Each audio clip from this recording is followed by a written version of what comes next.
like to call to order the meeting of Monday, December the 14th, and if everybody would rise to say the Pledge of Allegiance, please.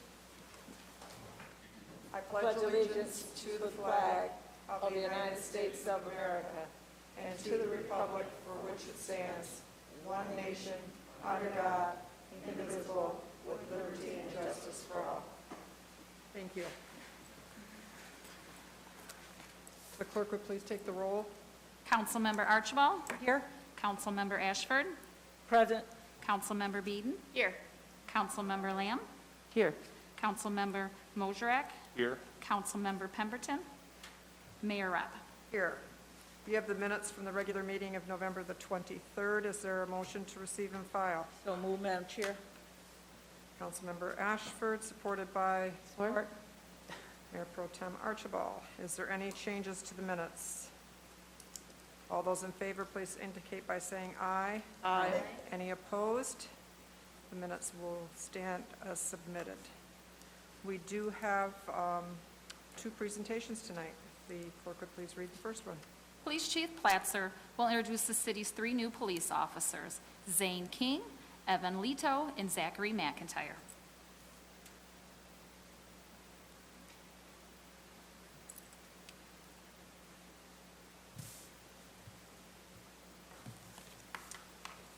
Good evening, Mayor and Council. So tonight I'd like to introduce our 3 new police officers that we just hired within the last week.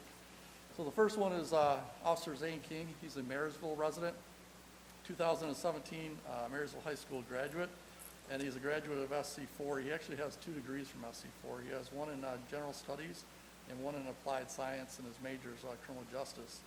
Zane has been a cadet, or was a cadet with us, for approximately 1.5 years before he went to the police academy. Next to him is Officer Evan Leto. He's also a Marysville resident, 2017 Marysville High School graduate. He's a graduate of SC4. He has an associate degree in general studies. And Zane was a cadet with the Marysville Police Department for about 1 year. And then next to him is Zach McIntyre. He's a Yale resident, 2018 Yale High School graduate from SC4 with an associate's degree in applied arts and sciences. His major was criminal justice. And Zach was a cadet with us for approximately 4 months, and then we were able to send him to the police academy. All 3 officers recently graduated from the Oakland Police Academy on December 4th, and all 3 we were able to send through the Hometown Hero program. So with the support from the Community Foundation and Atchison Foundation, we were able to pay for all 3 of their academy and expenses when they were in there for the last 18 weeks. All 3 will begin their 16-week FTO process, which Officer King is his first night tonight. Officer Leto worked this weekend, and Officer McIntyre was just sworn in today. So they'll start their 16-week FTO period, and if everything goes as planned, they'll be ready for solo patrol sometime in mid-April 2021. So we just wanted to welcome Zach, Evan, and Zane to our HPD family. Well, thank you for introducing them. Welcome aboard.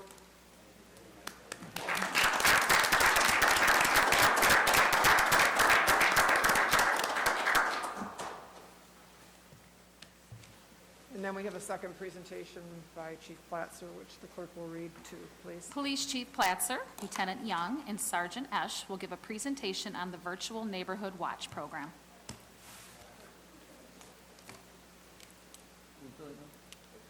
So tonight it's going to be myself and Lieutenant Young. Sergeant Esch won't be here, so Mayor and Council. So since I've been chief, one of my priorities of mine and my officers was to increase our security capabilities of the officers, employees, and citizens of Port Huron. We started with the safe exchange location in the South MOC lot, which the council supported several years ago. We've increased our security in the city building with swipe card readers on all doors, and we've enhanced cameras both on the inside and outside of the MOC. And we're looking at increasing our security cameras at different locations throughout the city. So this next phase is the virtual neighborhood and Project Blue Light. Just to be, so I can make this clear, this is not a facial recognition program. So Lieutenant Young will talk more about that. Other cities have been successful with these type of programs. Detroit's Green Light program, Highland Park's Blue Light program. So I assigned Lieutenant Young with this project, and he's here this evening to give you a presentation on the project that we started a couple months ago and answer any questions that you may have. Thank you. Lieutenant Young. Good evening. Good evening. Can I take this off? Talk? As long as you're 6 feet away. Thank you. So I'm excited to present this new project that we have. We're calling it the Virtual Neighborhood Watch. This is an extension of our commitment to community-oriented policing. What the Virtual Neighborhood Watch is, basically it's a collection of programs that are designed to harness the power of technology through partnerships with the community to reduce crime and improve the quality of life for the residents of Port Huron. Again, like the Chief Platzer said, this is not facial recognition or monitoring any type of live surveillance video. So one of the parts to this Virtual Neighborhood Watch is the Ring Neighbor app. This is essentially a virtual meeting place for the city residents to access an app. It's free of charge. From there, they can post information. They can communicate with their neighbors. They can share videos with not just their neighbors, but other city residents and local law enforcement. The law enforcement side of this neighbor app, there's a portal that law enforcement can use, and from there, there's several things that we can do to improve the quality of life for the city of Port Huron. One of those things is real-time safety alerts. So when somebody is using this app or they're signed on, again, they don't have to have, Neighbors app is by Ring, but you don't have to have any Ring equipment or anything like that. Anybody can have this app, and again, it's free of charge. But from there, we can actually post on the portal and send out crime alerts, safety alerts, might be an armed subject in the area, and we can actually reduce that area and send it out to a specific area of the city through a geofence. We can send out weather alerts, missing and endangered children, health and safety concerns, and they'll get a push notification on their phone or on their app, their smartphone or their computer if they're using it. One of the other things we can do is we can share information. We can communicate with them. Anytime that we do, we communicate with them through the app. We're identified as police officers or a detective with the name. They communicate with us, they're anonymous. It's completely voluntary. They don't have to communicate with us if they don't want. They're always anonymous unless they choose not to be. One of the other tools that we can use as law enforcement is this video request tool. You know, one of the first things we do on a critical incident is canvass the area. We're looking for witnesses. We're looking for surveillance video to try to help us with our investigation. With this, we can send a request through the Neighbors app, through Ring. Ring will then submit a request to the Ring users asking, hey, law enforcement, Port Huron Police Department's requesting your help with video, and they'll get a notification. And again, it's voluntary. They can simply share it with us, or they can ignore the message, or they can decline. They'll get another push notification or a message like this one in red here, and they'll have several choices. Again, they don't have to provide that information. Again, at the top, there's a geofence. We can kind of draw a little fence around a specific area, and we can send out requests for videos in that area. We can send out information on active incidents that are going on just to that localized area of the city. And of course, we want to be cautious of privacy issues. We respect the citizens' privacies. Port Huron Police Department cannot access these devices. We don't have any user account information. These device locations, we don't have that. That's through Ring. We make the request to them, then they make the request to their users. And again, we do not have any direct live access to any camera or anything.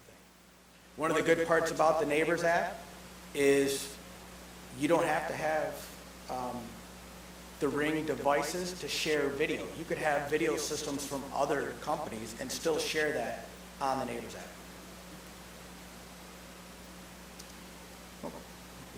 We got a quick video here.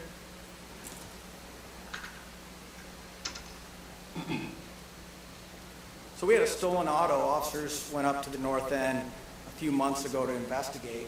And again, they went out and canvassed the area looking for doorbell cams, looking for surveillance video, and they come across the neighbor 3 or 4 doors down and started gathering intel. Now, that might not look like a lot, but it's very valuable to us.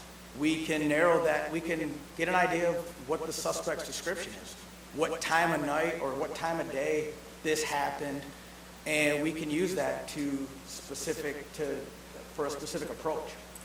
We might gain information on whether they were wearing gloves or not, which might help us when we're trying to decide whether we're going to spend additional man hours to detect the crime scene and dust for prints. Here's another quick video of a success story caught on a doorbell cam. If you search this on the internet, you can get thousands of these type of videos that are now assisting law enforcement.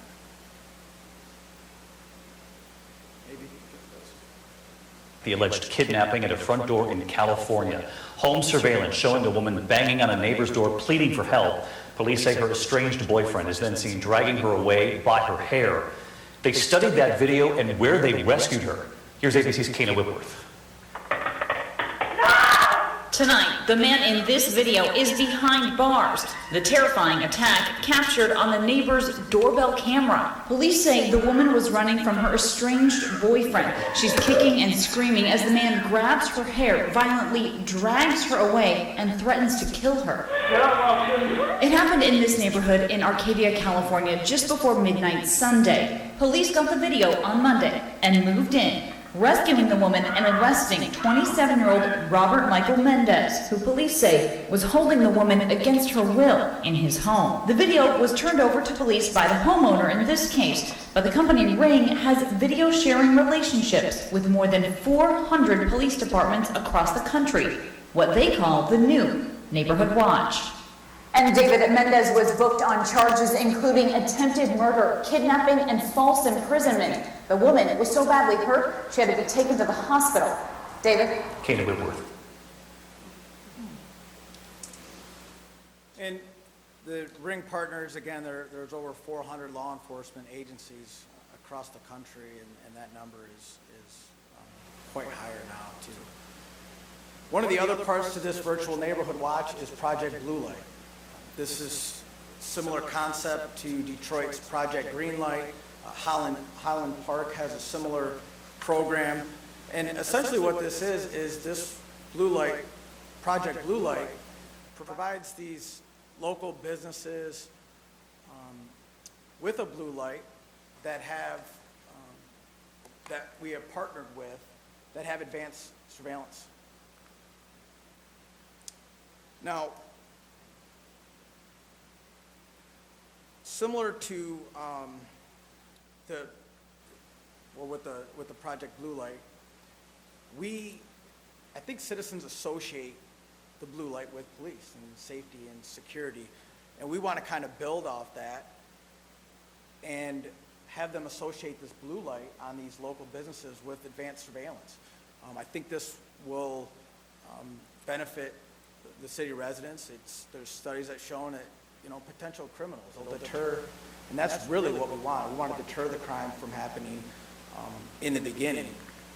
Also, again, we canvass the area. We spend so much time trying to gain surveillance video from locations and stores and things like that. We have to go back several times. We might not know who to contact and get the right person who can operate the surveillance system. These are a lot of man hours and time that it takes for our investigation. And then when we finally do get somebody, the video's gone. If it's 3 or 4 or 5, 7 days. This Project Blue Light establishes those relationships in the beginning.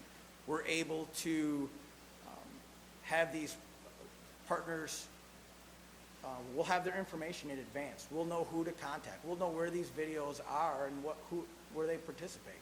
This will help with our investigation. It'll help on cost and manpower hours. And of course, we want to preserve the integrity of this program and require minimal standards when we do partner with them. We'll have an agreement where we'll expect minimal standards, coverage on the parking lots and things like that, storage capacity. So that way, when something does happen and we go to these partners, we have a video like we say we're going to have. In conclusion, this is a crime control partnership. This will aid our commitment with the community policing. It'll expand the areas of the city where citizens can go and feel safe. Virtual Neighborhood Watch is an extension of our commitment to utilize the power of technology to improve the safety of our neighborhood. Virtual Neighborhood Watch will also provide a valuable tool for the Port Huron Police Department that will assist in deterring crime, help develop investigative leads, and help us address problem areas with a more specific approach. And we'll be supplying the information on these programs to our website and social media and get the word out so that they'll easily be able to contact us and get the information. Thank you. Does anybody have any questions for the lieutenant? How are you, this is your extending your marketing to the community through Facebook, Twitter, and Instagram? Are you going to interface with all your existing neighborhood groups to know about this, or? Yeah, this is just some of the way we're gonna get the information out. We've got things scheduled and radio events and things that we wanna, push this out, and we wanna get the information out to everybody that we can. We have flyers that we're drawing up to get out to our local businesses and things like that. Yeah, because I know, Chief Placer, you guys did a good job with the neighborhood groups. You got that contact, and I was just wondering how they configure in this, to know about it. So it would be certainly helpful. And then also, what is the timetable? When is this going to take effect, or is it? I'll let the chief speak to that, but we're hoping to get this up and running by Friday. Wow, that quickly.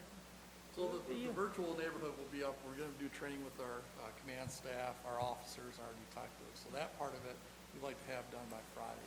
Oh, okay. Project Blue Light will be a little bit longer because we're meeting with the city manager. We're in discussions on how the lights are going to be installed. We've got a list of businesses that we want to go and talk to. Lieutenant Young is our project manager, so he doesn't know it yet, but he'll be going out and doing a lot of He doesn't know it yet. contacts with our I had a feeling. with our businesses, because like I say, it's been so successful in other locations that I feel that we can have that much success here in the city of Port Huron. I mean, we have a very safe community. Our community supports us in what we do. Right. But anything that we can advance that, we're all in for the future of the technology aspect of it. And that's what I like about you. You don't take that for granted. Even though seem like we're a close-knit community, you don't stop and, just rest on your laurels. You go out there and you take advantage of things just like this, what you're presenting tonight. I like that. And then also coming into, just the new day, the new age, it's just a step up technology. And we have to kind of lock that in to be more, servicing to our community and to the people within the city of Port Huron. So nice job. I assume that on the website is how you're gonna tell people that they can get the app and how they go about it and all of that. Is that? So it'll be on our Facebook page. We're put it on our homepage of our website. Like I say, there'll be information go out to the Times Herald. We'll get it out on the radio. We've got flyers. We're gonna, like I say, get it out as much as we can. Any questions from anybody else? Hey, Rob. Yes, Councilmember Bowser. I'm just wondering, maybe you covered this, Lieutenant, and I apologize if you did, but is there going to be any kind of assistance program for people that want to have the Ring doorbells or stuff like that would advance or help you more? Have we made any contacts for city residents to be able to have those installed or help getting those or anything like that? Is that in the works? We've been in contact with some contractors, and actually they've offered for reduced pricing and specials through our website. Some local contractors, so yeah, we're looking to do that, absolutely. Great, thank you. Thank you. Anybody else? Great presentation. I'm looking forward to it. Thank you. Okay. Thank you. We will move on to public hearings. Number 1, please. To hear comments on the general needs and community development, Housing, and Special Services, utilizing the addition of CDBG-CV emergency funds. Is there anybody in the audience tonight that wishes to speak to public hearing number 1? Are you? Okay.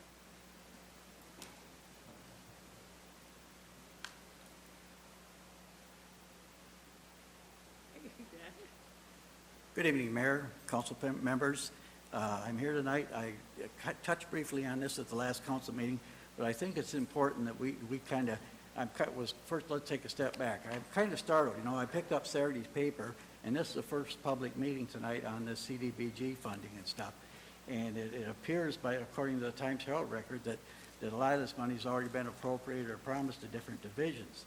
And like I said a few weeks ago at the last council meeting, I think that we have to find out before we dedicate money to whatever, it's a food bank or whatever it is, before we make these assertions that appear in the paper, I think we have to take a look at what we can do for our community.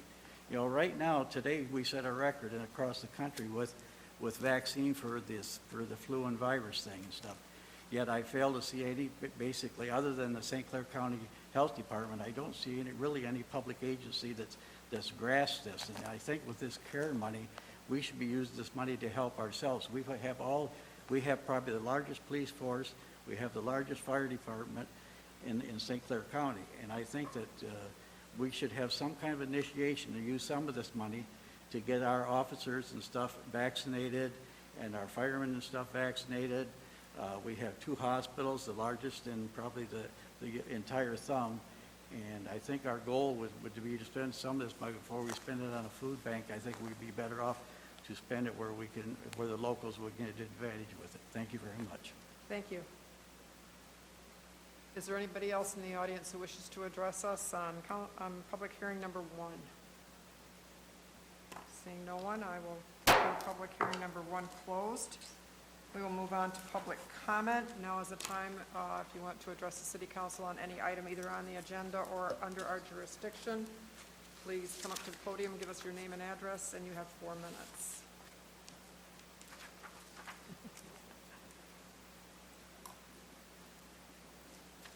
Ken Harris again. I'd like to talk to you just briefly on the first quarter budget for this year and stuff. As I looked at some of these numbers and stuff, I think it's kind of sending a signal with the economy and the downturn it is. And I looked at our income tax reports and stuff, and it appears only 8.9% of our income tax reporting. And I understand this is the first quarter, but I think the majority of the people have withholding and stuff here. So I think 8.9% is not really a good standard to start the year out with. And also with that, if you look down the line and stuff, there's a couple of line items that, as we get towards our expenditures and stuff, and some of these departments, well, I won't talk too much about in public here, but one is on the project right now exceeding its budget by $100,000, and another department is going to exceed its budget by $300,000. So I know this is only the first quarter, but it's something that we have to look for the rest of the year and stuff. And I know we even looked down further in one of the other departments that it appears that it's a $239,000 budget, and it appears they're going to miss this by $75,000 if we use this same rate for the next 2 to 3 quarters. So just be penny wise and pound smart. Thank you. Thank you. Is there anyone else who wishes to address the council? Yes, please come forward.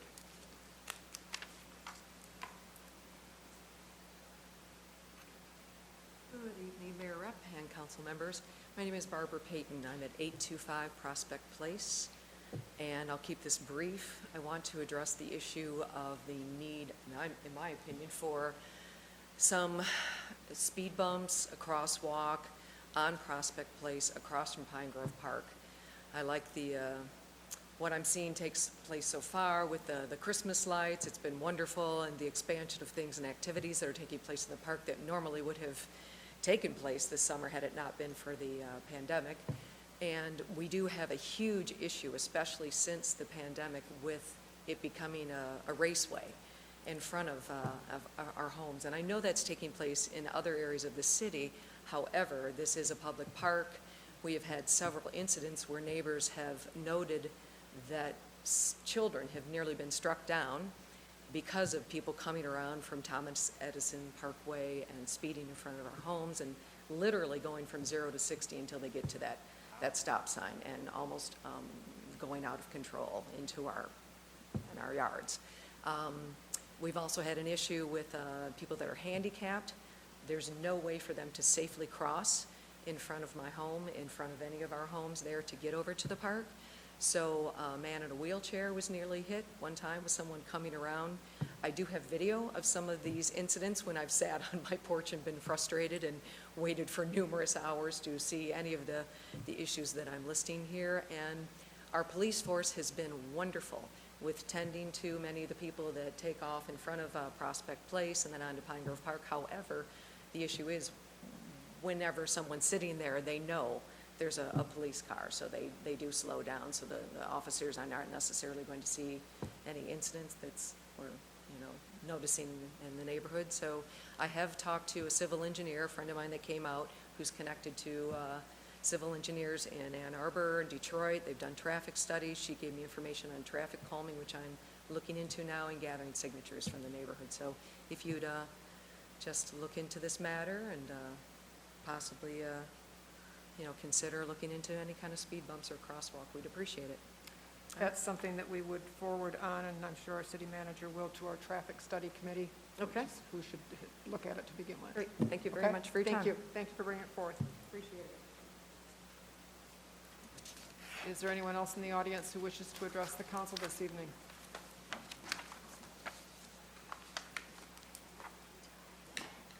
Thank you, Mayor, Rep, and the council. My name is DJ Palm. I live on Lion Street here in Port Huron, and I just wanted to reiterate Barbara's point with the speeding on Lion Street. We've had a lot of people flying up and down Lion Street about doing 45, 50, and it seems to happen at nighttime around 11, 11:30, and I know I've had many officers parked on the vacant side, the north side of Scott Street, watching for speeders there. We had a T-bone accident that completely took out the stop sign, I think, late at night, probably about, 2 months ago, Chief, somewhere around there.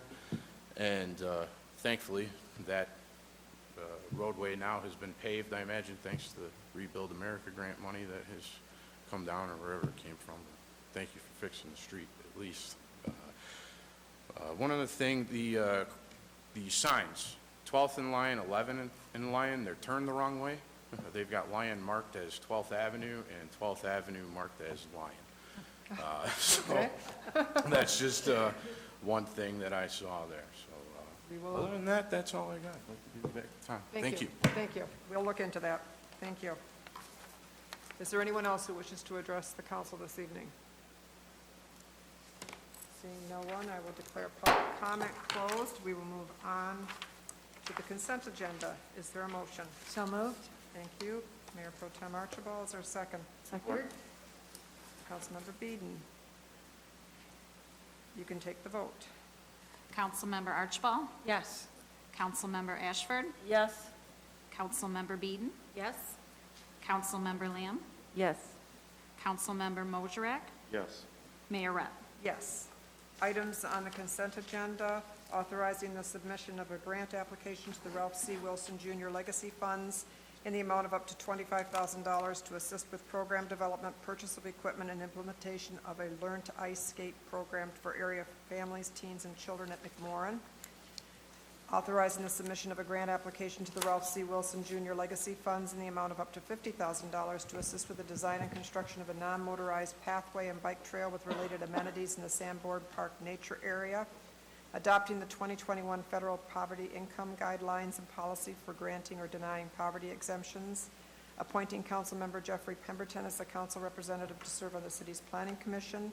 Approving the appointment of Councilmember Terry Lamb as the alternate to serve on the Blue Water Area Transportation Commission for a term to expire on November 24th, 2021. Approving the appointment of Councilmember Robert Moserak to serve as the city's representative on the Blue Water Community Action Agency Board. And confirming the improving single lot special assessments for fines, assessments, and/or cost of removing blight, blighting factors, and/or causes of blight, as well as the abatement of nuisances. We will now have from the city manager, number one. Receive and file the comprehensive annual financial report for the year ended June 30th, 2020. Is there a motion? So moved. Councilmember Ashford, is there a second? Support? Councilmember Moserak. Mr. Freed? Madam Mayor and Council, before you have the hard copies of our annual financial report. That will be posted to the website, so www.porthuron.org/open-government, where we keep all of our financials. Folks can go on and read this entertaining document tonight if they're really bored. As you know, we are independently audited every single year. We have contracted out with the firm Plant Moran, and utilizing modern technology, Plant Moran has joined us this evening via Zoom. We have Amanda with us and Lisa from Plant Moran, who are going to go over and provide you their independent findings from the audit. You have that on your monitors, right? We have it on our monitors, yes. Good evening, Amanda and Lisa. The floor is yours. Good evening. Thank you very much for that introduction. And good evening, Mayor and members of the City Council. My name is Lisa Planca, and I'm a governmental audit partner with Plant Moran, and have been honored to serve as the engagement partner for the City of Port Huron for the past several years. With me tonight is Amanda Kronk, who is the senior manager overseeing the audit process, and also Dana Delboy, who's a manager on the engagement as well. As was indicated, this certainly was a very interesting year in terms of trying to conduct a financial statement audit. And first and foremost, we do want to thank Ed and Bobby, the entire finance team, and all of the departments at the City of Port Huron. We did conduct all of our audit procedures remotely, which we do understand while we are very comfortable and have been working in a remote audit environment since March. We understand that for our clients, the first time through this, it is an extra amount of preparation and requires an extra amount of coordination. So we do certainly appreciate all of their efforts and patience as we worked through this. The good news is that we did complete the audit process in the anticipated timeline and with the anticipated scope that we would have communicated to the City Council prior to starting, and the result of those weeks of auditing in which we did still perform the same tasks that we would perform when we have the opportunity and our preferred opportunity to be on site at the city. The results of all of that work are once again an unmodified or a clean opinion on the financial statement document. And that comprehensive annual financial report, which yes, we know is so very exciting to read through those 200 pages. That is the work of the City Finance Department. We provide just that opinion, which is the first couple of pages in the document, and everything else contained therein is due to the hard work of the City Finance Department. So we do commend them once again on doing such an excellent job pulling together that document. So what that opinion doesn't necessarily convey, Amanda, similar to previous years, will go through a high-level graph presentation to talk about the financial condition of the city for the year ended June 30, 2020, in addition to highlighting certain events that happened during the year. Clearly, you're aware there was a significant conversion from a technology perspective to BS&A accounting software, which is a huge undertaking, again, in a normal year. That was conducted during the year. The issuance of pension bonds, which once again shows the city's efforts toward addressing those retiree pension obligations that have been growing.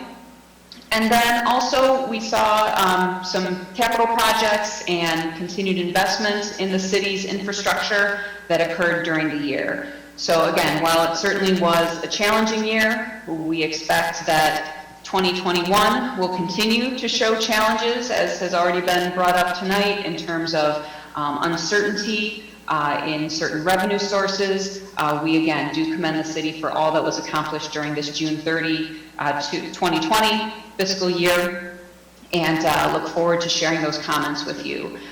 So there is a letter of comments that I will cover when Amanda is done if there's any questions on that, but at the moment, hopefully through this miracle of modern technology, Amanda will be able to share her screen with the slides, and also we understand there were hard copies that were provided. Similar to previous years, if there's questions, we're happy to address them throughout. I'm not sure with the technology if it'll be easy for us to tell when people have questions, but certainly when Amanda's done, we'll pause and take any questions on the financial results at that point. Amanda? Great. Thanks, Lisa. Let me share my screen here. Hopefully this works. Okay. As Lisa mentioned, we wanted to provide you a few financial highlights instead of covering all 200 pages of your comprehensive annual financial report. We've summarized it here in 10 slides. So we'll jump right into your general fund. So first, focusing on the revenue streams. So you can see this graph here provides you a 5-year history of the 5 revenue categories. And as you can see, the city's largest revenue sources are certainly property taxes and income taxes combined. We combine those into one taxes category. And then you also see the next highest revenue stream is federal and state sources, which encompasses both grant revenue and secured revenue. What you can really see here on this graph, and the key takeaway here is that the city really saw revenue streams in line with where the 2019 revenue streams were. Very consistent. You did see some minor fluctuations in the federal and state sources category, but overall very consistent. One thing I did want to remind council is in the taxes category, you can see a little bit of an increase from 2018 to 2019. And what that represents is the first year of the police and fire and parks and recreation levies were included on the tax roll. So you saw those levies come on in 2019. Still sticking with general fund, a few comments here on the expenditures. So you can see by and large, the largest category is public safety. But I think the key takeaway here, if you're looking over the last 5 years, and particularly comparing 2019 to 2020, is you did see a slight uptick in expenditures within the general fund. As Lisa and all of you, as Lisa mentioned and all of you are aware, 2020 did bring some unusual circumstances, and the expenditures within the general fund did see a slight increase, not only due to negotiated salary and wage increases, but more so related to stipends and the hazard pay, which again, were unusual and one-time in nature. Tying this all together, looking at general fund revenue expenditures and comparing those items to the general fund's fund balance on this slide. So what you can see is the bars, the teal bar representing revenue and transfers into general fund. The orange colored bar represents expenditures and transfers out. So the city is, if nothing, consistent. As you can see, its revenue streams are very consistent with expenditures, and I mean, that really speaks volumes to the city living within its means. So if revenues hold steady, the city is monitoring its expenditure levels and certainly living within its means. Now, one thing that I'd like to point out here is the fund balance is represented by that line that you see that hovers very consistently around the $5 million mark. So the city has gradually increased its fund balance to just shy of $5 million in the general fund. Again, this is a great trend to see that the city is consistently increasing its general fund balance. Ever so slightly. So 2020 saw about a $36,000 increase to general fund's fund balance, but an increase nonetheless. So you're trending in the right direction. You're definitely watching those expenditures in comparison to your revenues. And again, that's something that you'll want to continue to do moving forward. So let's take a look over the next few slides at the city as a whole and start to broaden our focus. So the first broadening will be of all of the city's governmental funds. So So first of all, we're going to focus on expenditures and fund balance of those funds. Now, as a quick reminder, the governmental funds of the city include all funds with the exception of your enterprise, internal service, and your OPEB trust fund. So taking a look at this slide, the line on this slide is conveying to you your expenditures in these funds, which at June 30th, 2020, hit almost $36 million. You were at $35.9 million. And the bars here represent your fund balance, and the colors of those shaded bars represent the type of fund balance that is in those governmental funds. Without going into all the detail, your two largest fund balance categories sit at your restricted and non-spendable. So the non-spendable, the largest driving force of that is related to your cemetery perpetual care. There's some endowments there that represent non-spendable fund balance. And the restricted fund balance represents either a restriction from a third party or restricted for a particular purpose. And that is primarily composed of restrictions for street maintenance and street repairs. So again, those are your two largest fund balance categories. Just continuing to monitor and making sure that you're utilizing the fund balance for its intended purpose. And just to mention, the unassigned fund balance in these funds represents approximately $4.7 million. And that represents funds that can be utilized for expenditures as the city would see fit. Continuing to broaden our perspective here, we're going to focus quickly on the government-wide statements, which represent a broader view of the city and includes long-term assets such as capital assets and long-term liabilities such as your pension and your other post-employment liabilities that Lisa quickly mentioned, and any debt options. As you can see here, if we focus just on the governmental activities, you'll see the liabilities bar is a little bit higher than the assets bar. This has been a trend since the city adopted some new accounting standards 5 to 10 years ago and brought your long-term legacy costs onto your balance sheet. Again, as Lisa mentioned, legacy costs have been a consistent focus of the city with the issuance of the pension bonds. So again, the city is certainly focusing on funding these liabilities in hopes of reducing the height of that liabilities bar. So again, that focus is certainly noticed here in our presentation along with the city's financial statements. Focusing a little bit on business type activities, so this is focused on the city's enterprise funds, which primarily represent water and wastewater. So again, similar view here. You can see your assets in your business type activities do exceed your liabilities. These types of funds are very capital intensive, so this is not completely unexpected.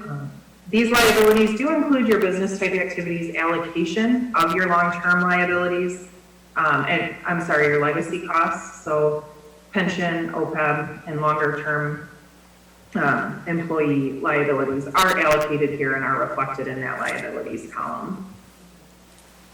I think perhaps the slide to focus on here is this slide that represents the addition of the previous two slides. So if you want to look at the city as a whole, all funds, all activities, long-term, short-term, this is the slide that gives you that information. So you can see here that your assets are exceeding your liabilities by approximately $66.4 million. So this would include all of your assets, all of your liabilities, with the exception of your assets held for other post-employment benefits. So again, this is a great story. If you're looking at your the long-term view of the city, I definitely think this is where you'd want to turn. So again, definitely a good focus and a good story on this slide. We did want to spend a few minutes highlighting pension we think the important thing here is to talk about logistics and take a look at where the city would have been without those pension bonds that were issued. And as we've reported in the past on this slide takes a look at what your most recent annual required contributions have been for pension and have provided you a snapshot of what the next few years it was anticipated to look like. Now, this information is as of 12/31/19, which is your most recent MERS valuation. Now, if you recall, that valuation was performed prior to the issuance of the city's pension bonds. So the good news is the story has changed a little bit. So prior to the issuance of those pension bonds, your fiscal year 2021 annual required contribution was expected to exceed $7 million. With the issuance of those pension bonds and that $52 million contribution made to your pension, your required contribution is estimated to be approximately $1.6 million for fiscal year 2021. And you'll also, as you know, you'll have some debt service tied to those bonds that were issued. So you'll have a principal payment of approximately $1.3 million and an interest payment of approximately $1.2 million. So taking those three payments into account, that's approximately $4.2 million. So comparing that to the almost $7.5 million the city in 2021 will be ahead, if you will, approximately $3.3 million. So again, this is going to continue to ebb and flow as you move through the next handful of years as you're making those debt service payments and certainly continuing to make your required pension contributions to MERS. But the story here is that pension bonding certainly helped alleviate some of those costs from year to year. And will definitely change how this slide is projected moving forward.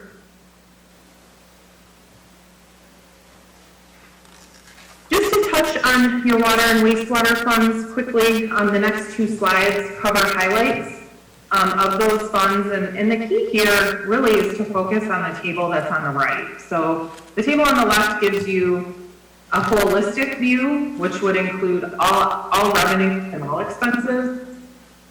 And the slide on the right gives you more of a cash flow perspective, focusing on the revenues that came into that system and the expenditures that went out for that system, primarily related to operations, debt, and capital outlay or investment in your system.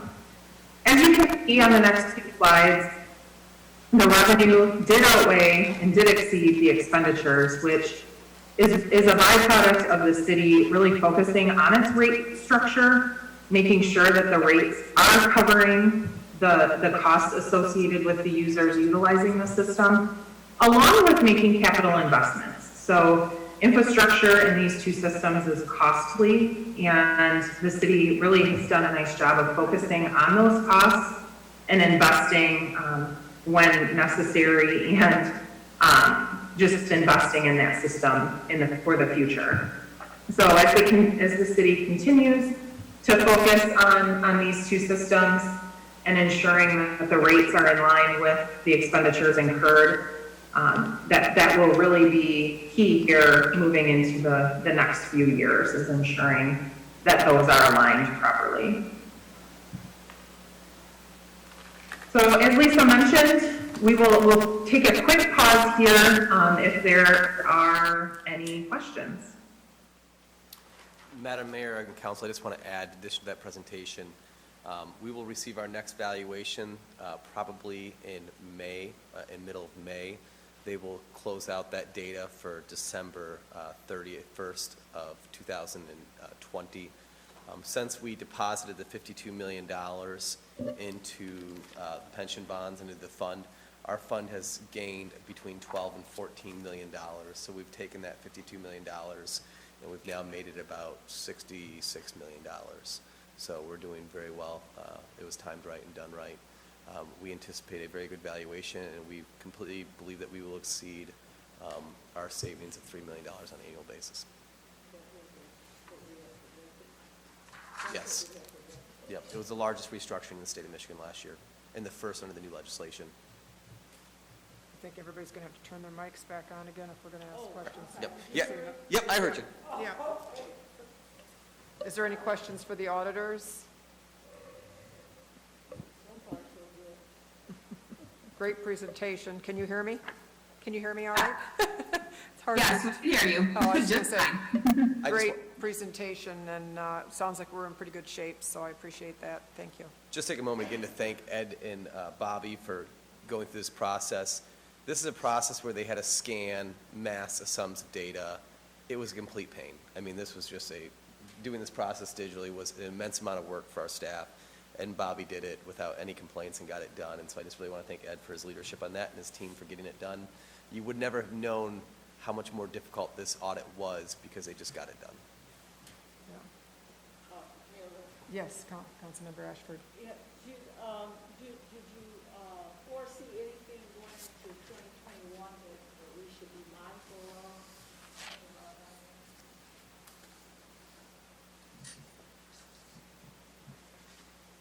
Did you hear that? Do you have your mic on? Do you have your mic on? Can you hear me now? Can you hear us? Can you hear us? Yes. Oh, No. Okay. Going into 2021, you know how. No, it's not. Now it's on. Okay. Okay, going into 2021, did you sense anything that we need to be mindful of as our finances moving forward? Yeah, so I think consistent with communities throughout Michigan, throughout the country, we recommend all of our municipal clients, all of our clients in all industries, just to be very attuned to changes in the economy, because honestly, at this point, it is very difficult to predict exactly what level of impact will be on income taxes, what the impact will be on sales tax collections, which then, of course, filter through to the state on gas and weight tax collections. So there certainly are things to be cautious about in order to respond from a budget perspective. There are also opportunities for new grants that have become available and that potentially could continue depending on how long we're in this pandemic situation. So that would be our primary words of caution. You'll see in our letter of comments, we did include a link to our COVID-19 Resource Center as a firm, which is particular to governmental entities. So we'd encourage you to keep an eye on that for latest updates as we have them on what these changes could mean to the city. So really, that would be our primary words of caution, but not something that certainly is specific to the city of Port Huron, but just generally in this economic environment that we're in. Oh, okay. And I see where revenue sharing is going to take somewhat of a hit also, is that correct? Revenue sharing? She can't hear you. Revenue sharing? I heard revenue sharing, so that is something that could be impacted to the extent that the state sales tax collections are less than what's expected. Oh, okay. All right, thank you. Welcome. Anybody else have any questions? Thank you very much.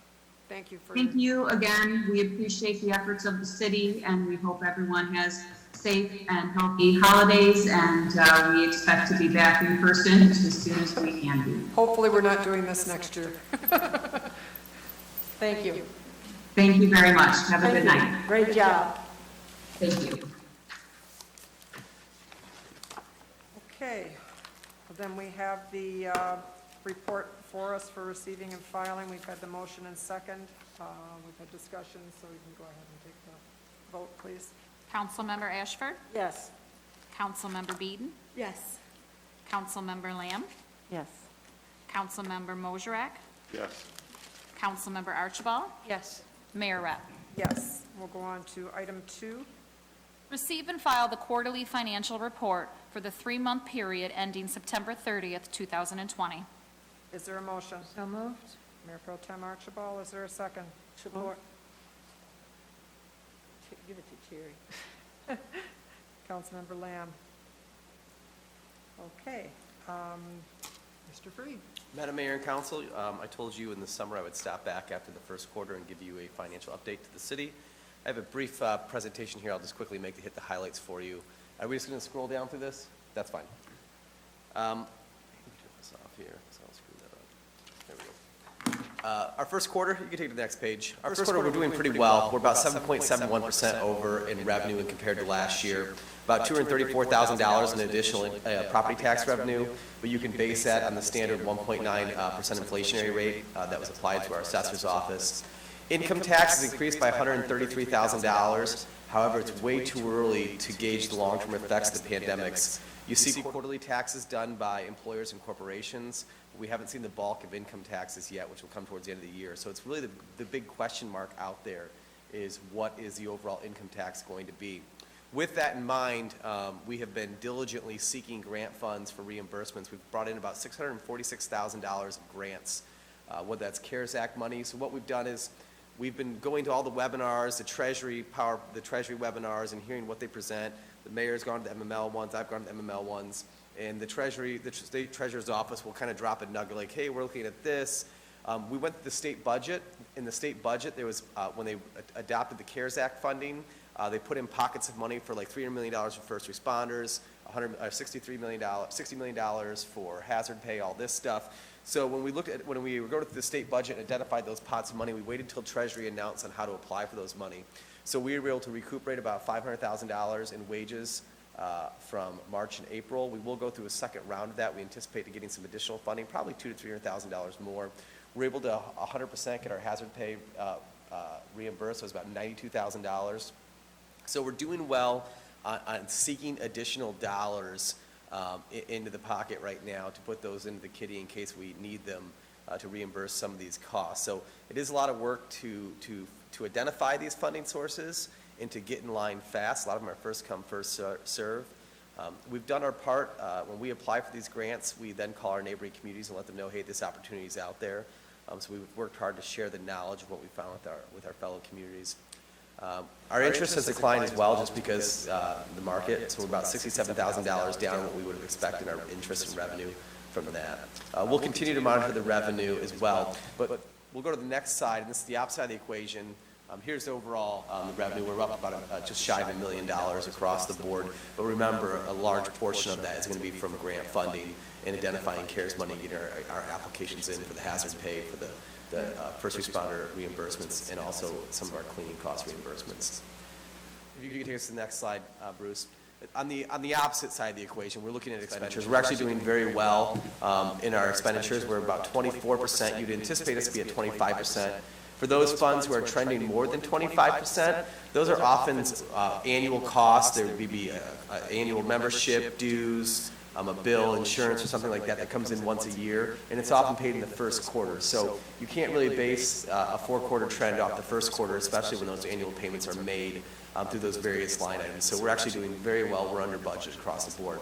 Overall, $150,000 is spent on cleaning supplies, protective equipment, glass partitions, and PPE in order to keep our employees safe from COVID-19.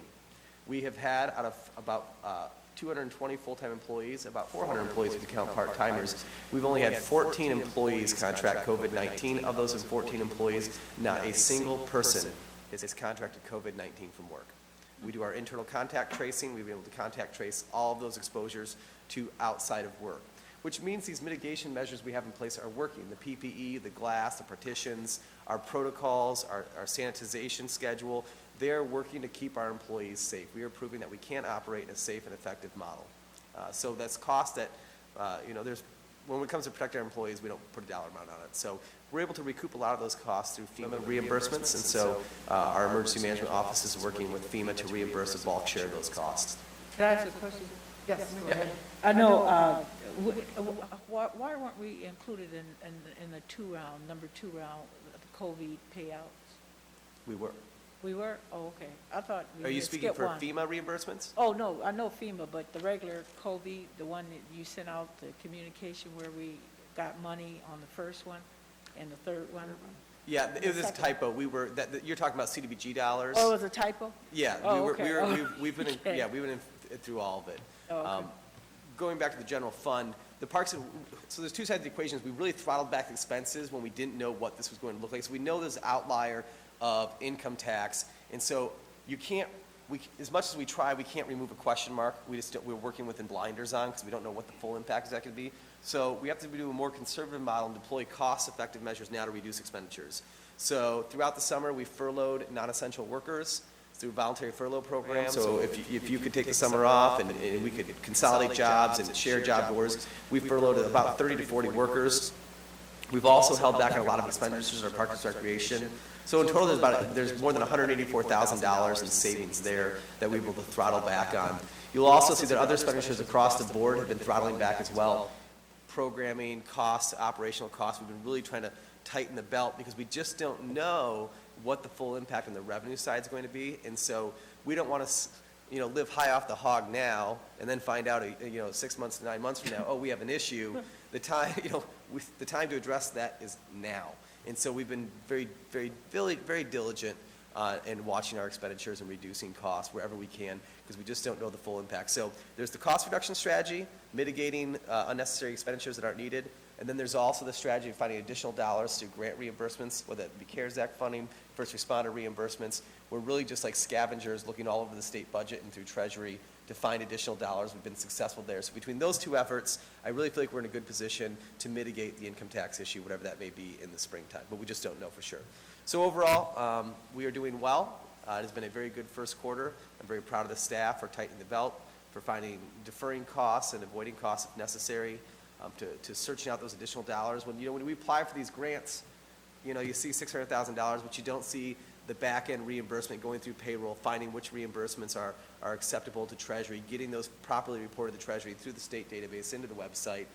Ed's team has been fantastic with that. There's a lot of back-end work to get those dollars, and so it just doesn't fall into your lap. And then taking that knowledge and sharing it with other communities. This is a regional approach. We want to make sure that Marysville and St. Clair and Marine City, that they all have the information as well. How do you foresee the grant activity in 2021? So I think what you're going to see is, for instance, if you do first responder round one reimbursement, they put like a pot of $300 million in there. First round, they didn't get rid of all of it, so there's money left. So we received about $502,000, I believe, from that as well. They're going to reimburse the rest of that money. We don't know how much is that going to be, probably between $100,000 and $300,000. Additionally, if you do the math, for instance, there was $60 million of CARES funding put in for first responder hazard pay. If you were to give every single MCOL certified police officer, every licensed paramedic, every firefighter in the state of Michigan, the maximum $1,000 hazard pay, that would only equate to $30 million. So I know there's another $30 million that the state has to reallocate. So we're watching very closely. If you're able to do the math, and so we're watching what the state has, and we're waiting for reallocation of those funds, probably supplemental appropriation bills for the House and the Senate, see what's coming out of the governor's office. So we're following that. So when those opportunities come available, we know to look for them, and we know to go to Treasury and look for them. We luckily are capable of doing that. Many communities are not. So that's what's really put us in the front row. So I don't know. I anticipate that we could probably expect maybe $300,000 to $500,000 of additional grant funding, maybe. Oh. But until you have it in the hand, we don't count it. But it's looking positive. Wow. Mayor, I'm sorry, I didn't recognize you, but I just got one more. Okay, Is that okay? go ahead. And what's I know the driver, not all the cities in the state of Michigan have income tax, and I know Detroit is dealing with the one where everybody is working from home. What is our story with the income tax? So our story is we can't read the book yet because we don't have enough information. Our quarterly income tax, and that's the biggest question mark, is we don't know. We don't know what that's going to look like on the corporate income tax side. On the corporation side, the quarterly seems to be trending normal, but will that change after the second quarter as the pandemic sit in harder and deeper and longer? We really won't know. I think after the third quarter, we should have a better idea of just the scope, and that's why we're putting these financial mitigation measures in place now to hedge. Be very conservative now in our operation, assuming the worst. We're assuming the worst, and if we get not the worst in the spring, then that'll be much better. We're putting ourselves in a position to handle whatever comes. Oh, okay. That's fair. That's a good question. Answer. Thank you. Appreciate it.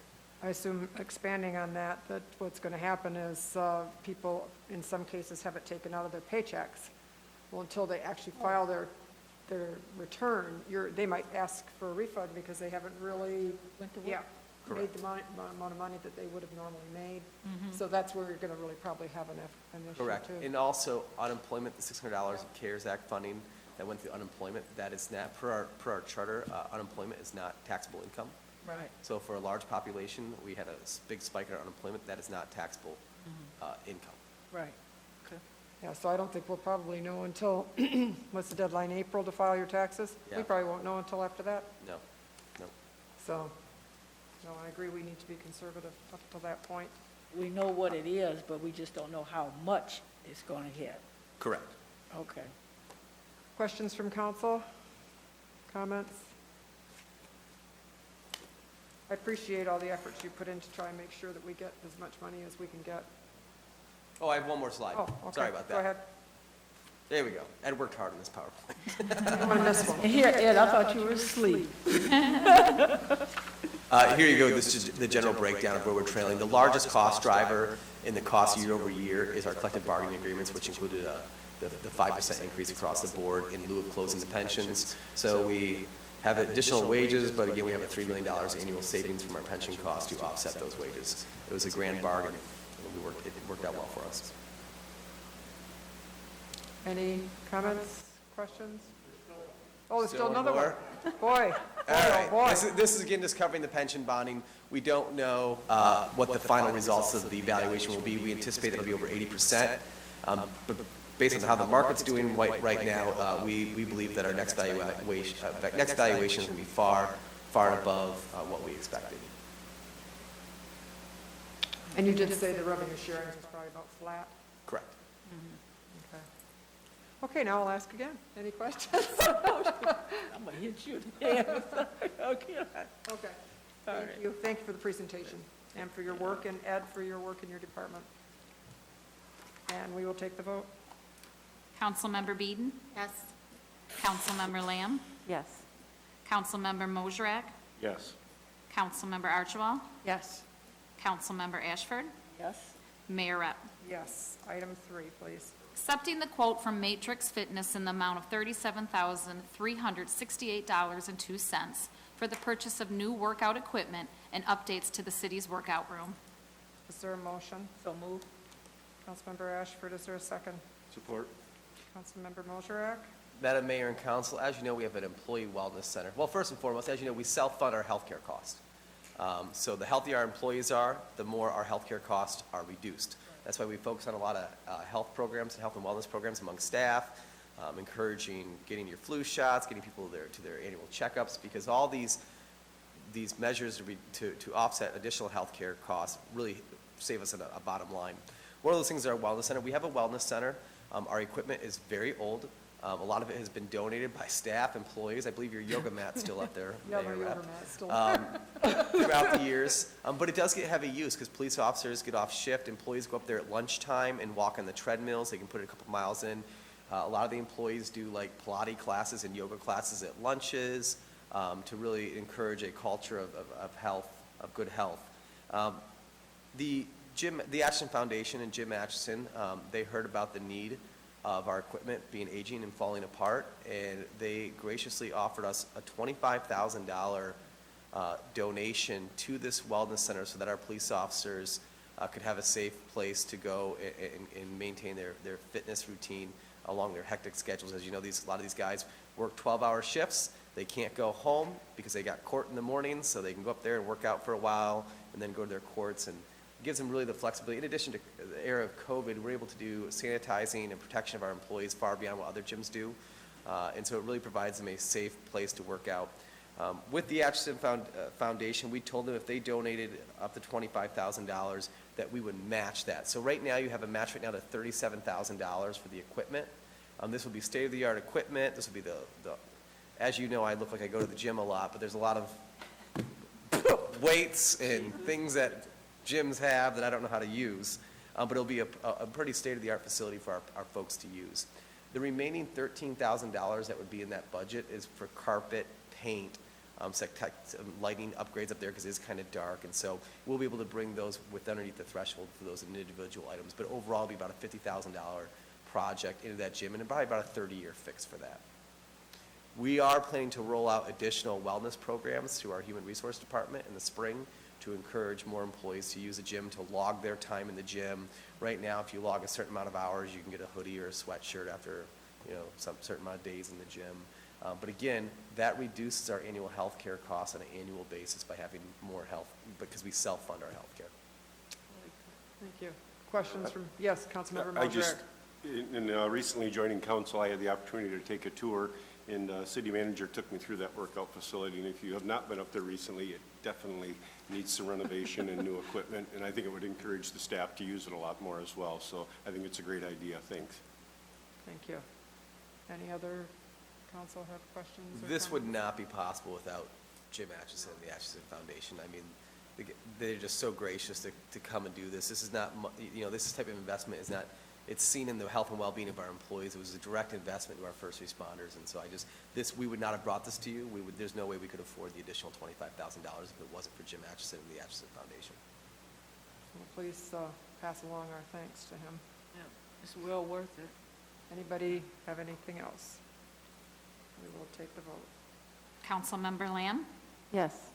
Councilmember Mosrek? Yes. Councilmember Archibald? Yes. Councilmember Ashford? Yes. Councilmember Beeden? Yes. Mayor Rep. Yes. Item 4.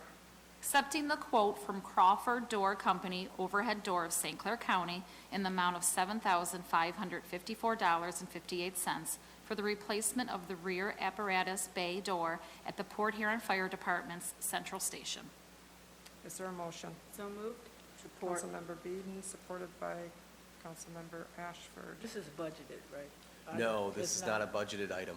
Could you give us an overview, please? Yeah, the door is sagging, and we're afraid it's sagging, so it's going to fall. So we're actually afraid it's going to fall on an apparatus when it opens or closes, getting that far deteriorated. Typically, this is something we would have just replaced, but because it slightly goes over our cost threshold, which is something we'll eventually need to address as moving forward to the next budget. But yeah, it needs to be replaced. But this is probably the second door that's been in that bay since it's not the original to the station, it's the second one, so we're getting probably like 30, 40 years a piece out of them. So it's a safety hazard also. Yeah, it's sagging pretty bad. We wanted to delay replacing it, but it's getting to the point where we're afraid it's going to drop on an apparatus. Thank you. It's a $7,000 door dropping down on a $400,000 rig, so we want to make sure that doesn't happen. What a good idea. Any questions or comments? We'll take the vote. Councilmember Mosrek? Yes. Councilmember Archibald? Yes. Councilmember Ashford? Yes. Councilmember Beeden? Yes. Councilmember Lamb? Yes. Mayor Rep. Yes. We'll move to resolutions. Number 1, please. Authorizing 20 payments. Motion, So moved. Mayor Pro Tem Archibald. Is there a second? Support? Councilmember Beeden. Is there any questions on the payments? Mayor Rep, I don't have a question, but, and I can't speak to it because I saw DTE's name down here. I was just noticing the format of, when we have change orders. Actually, I'm on page 40, and this is RCL Construction Company. You had a change order here? Okay, and so, actually, I try to read everything here. So, I see where you got the change order within the document itself. You still could follow, but I'm just saying you got a new format. How are you doing that? Usually it's at the top of the page, we have a change order. It's like a flag. We have not changed the formatting of our, this is, No, it usually say, just like the change order, number 2. oh, I got you. Oh, you got me, okay. So, no, this is typically how we do it for this type of contract. Okay. Based on a quantity amount. But I can flag that more prevalent next time if you like. Okay, no, I'm gonna read it regardless, but I just wanted to know because, it says number 2 and it gives here, but we have really this is number 1 right here, the first sheet. Okay. Okay? I mean, it's important to me because I like to make sure it's, detailed there. Any other questions? Yeah, I'll have to sidebar with you later. I'm not quite sure Oh, how we've okay. changed it, but I want to, so I'll clarify with you later so I can make sure I get it right the next time. Oh, okay. I want to make sure I get it the way you want it, so. Okay. Yep. Thank you. Any other comments on the payments? We'll take the vote. Councilmember Archibald? Yes. Councilmember Ashford? Yes? Councilmember Beeden? Yes. Councilmember Lamb? Yes. Councilmember Mosrek? Yes. Mayor Rep. Yes. Item 2. Approving the 5-year service agreement with Tri-Hospital Emergency Medical Services Corporation to provide emergency and non-emergency ambulance services. Is there a motion? So moved. Support. Mayor Pro Tem Archibald, I think supported by Councilmember Lamb.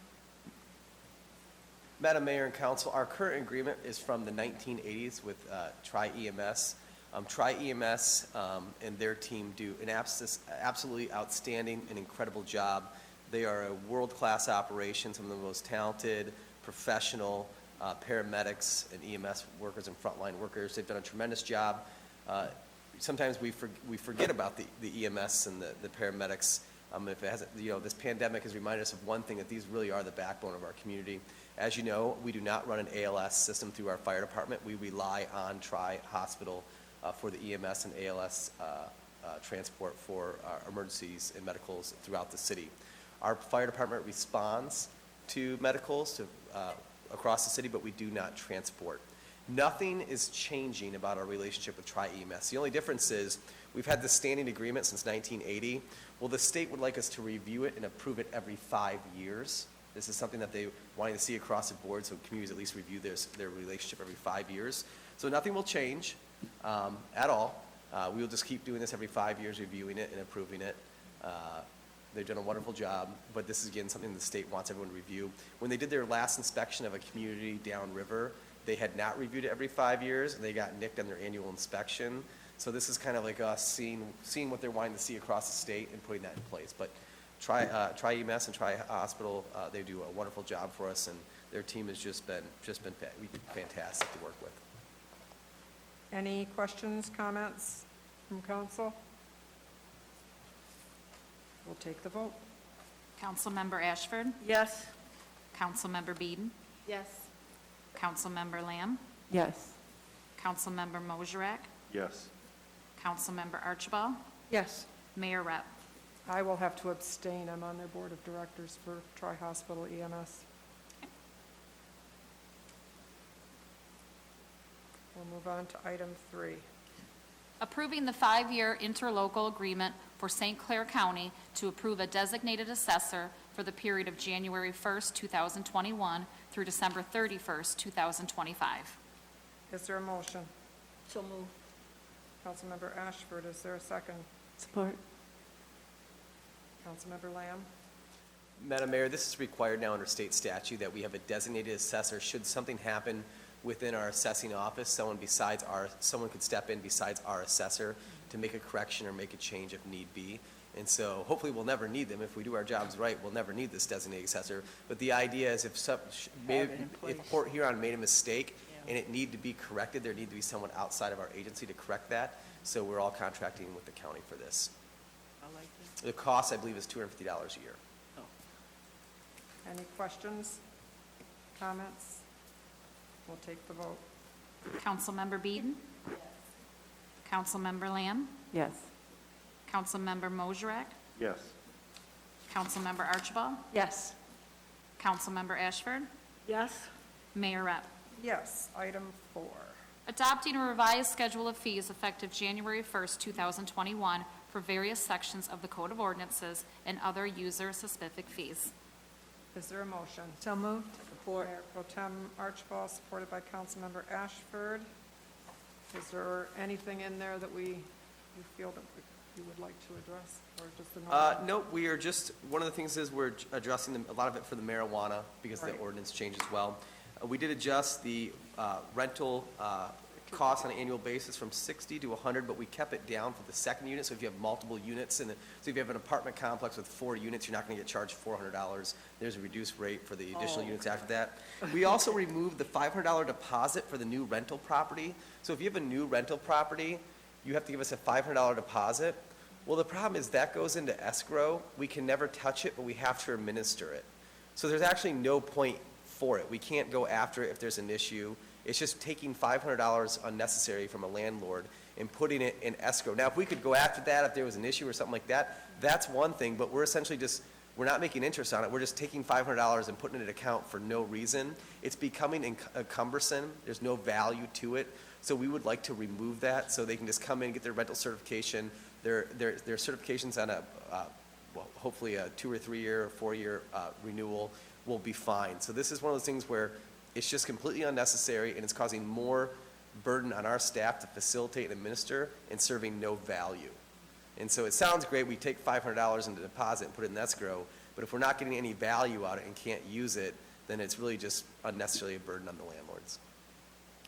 Just a quick question, did you discuss these changes? Have they been discussed with the Landlords Association? No, we discussed it a couple of years ago, the strategy to bring that to a self-sufficient. If you could throw up if Bruce is back there, Bruce, you can throw up that sheet. We're trying to address a deficit in the rental inspection division. Now remember, the rental inspection division should be self-sufficient. And for the last 3 years, we have run a deficit in the rental inspection division. So this slight increase will help make that self-sufficient because the fund balance is pretty much gone out of that fund. If you could scroll down just one slide. There's deficits. We have a deficit there of growing every single year, and this is supposed to be a self-sufficient fund. That is what we're going to address. Again, if we don't have inspectors and people aren't getting their rental inspectors, we don't have quality and safe housing. These are important. We have 99% of the landlords are good landlords. That's why we don't need their $500 deposit because they take care of their units. Most of them get a 4-year inspection, so we're not hassling 3 to 4 year inspection, but we're trying to patch that deficit. It should not be on the general taxpayers of Port Huron to subsidize the rental program. If you scroll down one more, we're still one of the lowest in the state. We have compared all those communities across the state, our comparable communities, and if you can bump that up right there. We are still one of the lowest in the state, whether that be Bay City, Jackson, Port Huron. We've gone through all of our comparable communities to make sure that we were still cost-effective to run a safe rental inspection program. We're kind of one of the lowest, aren't we? We are one of the lowest. And that really was the issue is, other communities, fund rental inspections to ensure that we have safe housing. Our residents deserve the same. If you could scroll up one more, you can just leave it right there. So we wanted to make sure that, one, we're being comparable, that we're reasonable, that we're still one of the lowest in the state. And this will allow us to fund our 3 inspections and make sure that when people have a complaint about their home, and it's not just the initial complaint, really it's the second round of complaints, meaning there is an issue. So for those, 10% of properties that are issues, that we can go back and ensure the staff time for compliance. Any Thank questions? you, Bruce. No, I'm glad he had those slides. It really makes it. And I'll email that out right after this. Thank you. Any questions about any of the fees from anybody? Mayor Rapp, I just have one question Yes, on the rental go ahead. fee. Raising that from 60 to 100, if I remember from the slide before, it's a $34,000 deficit. How much do you expect to make up of that with that $40 increase? We think we may break even. To be quite frank, we probably still may lose $5,000 or $6,000, but we just don't know. We want to raise it slowly to see just what the effects are so we'll know. But we think we'll be able to knock out most of the deficit and bring it up to self-sufficiency. We don't think we'll really clear that much more. In the first year? Correct. Correct. Thank you. At this point, I believe now with this increase, we probably won't have to adjust it for another 5 to 10 years. This is something that should be done like every 2, 3, or 5 years. It's not something that's done every year. Okay, any other questions, comments? We'll take the vote. Councilmember Lamb? Yes. Councilmember Mosrak? Yes. Councilmember Archibald? Yes. Councilmember Ashford? Yes. Councilmember Beeden? Yes. Mayor Rep. Yes, that concludes our regular agenda. City offices will be closed December 24th, 25th, and 31st, and also January the 1st in observance of the holidays. We do not meet the second meeting of December, so we will not have one in 2 weeks. Our next regular council meeting will be January the 11th into the new year. So is there anything else to come before council? Yes, Mayor Rep. Councilmember Beeden. As it is our official last meeting of the year, and I was elected to county commissioner, which I will take oath of office in January. It's my intent to submit my resignation following this meeting effective December 31st, in case there is any other business that pops up and we need to meet. So I will have that in writing to the clerk and to you before the end of the week. So I just wanted to say thank you to you and my fellow council members, city administration. It has been a fun 2 years to be up here. I've learned a lot. It's been very impactful to me personally and professionally. And so thank you to the residents for supporting me and family, obviously, and really making a difference and encouraging me to take the next step. So I'm not really going anywhere. I'm still around. I'm still a part of Port Huron. I still represent the south side of Port Huron. So I just want to thank everyone and know that I appreciate your support. Well, I wish You'll you be best missed. of luck in your new position, and yes, you will be missed. You will be missed. So once you've turned that in, then we'll send it out to council and schedule it for the next council meeting to, not to take effect, because obviously it will take effect at the end of the year, but we have to formally accept it. So we'll do that at the next council meeting. Anyone else have anything else that they would like to say, or before the meeting is adjourned? No, I said before the meeting's adjourned. Okay, I was gonna If there isn't, then I will ask for a motion to adjourn. Okay, happy holidays, safe holidays to everybody. Yes, absolutely. Yeah, and continue to wear your mask and social distance, and that's it. I think James has something he looks like he does Parking lot bingo, McMorrin, tomorrow. 3 o'clock tomorrow. Chief Platzer's going to be pulling balls out. Pauline, the mayor rep's going to be pulling balls out. Now, here's the thing about the parking lot bingo. We think this is going to be a lot bigger than we planned on, so get there early.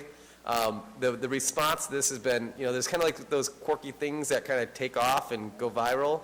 I've had more phone calls from Detroit news organizations about parking lot bingo than anything else. So I don't know what to yeah. It's next Tuesday, this Yeah, Tuesday. and two next- Tuesdays, two so Tuesdays I don't know what to before Christmas. expect, but just parking lot bingo. It's this Tuesday and next Tuesday. Yes. What we really try to find is what is an activity that can get senior citizens to participate who are most vulnerable. So the idea that they can sit in their car and you literally honk the horn if you get a bingo. So I mean, it's going to be, we're trying to, Nancy and her team are really trying to be innovative to help all ages participate in recreation. It's not just for senior citizens, it's for everyone. But it's pretty innovative, and I'm sure this will be duplicated all across the state after tomorrow. I think it's going to be fun. Bingo. Anyways, happy holidays to everybody, and is there a motion to adjourn? So moved, Madam Chair. Meeting adjourned.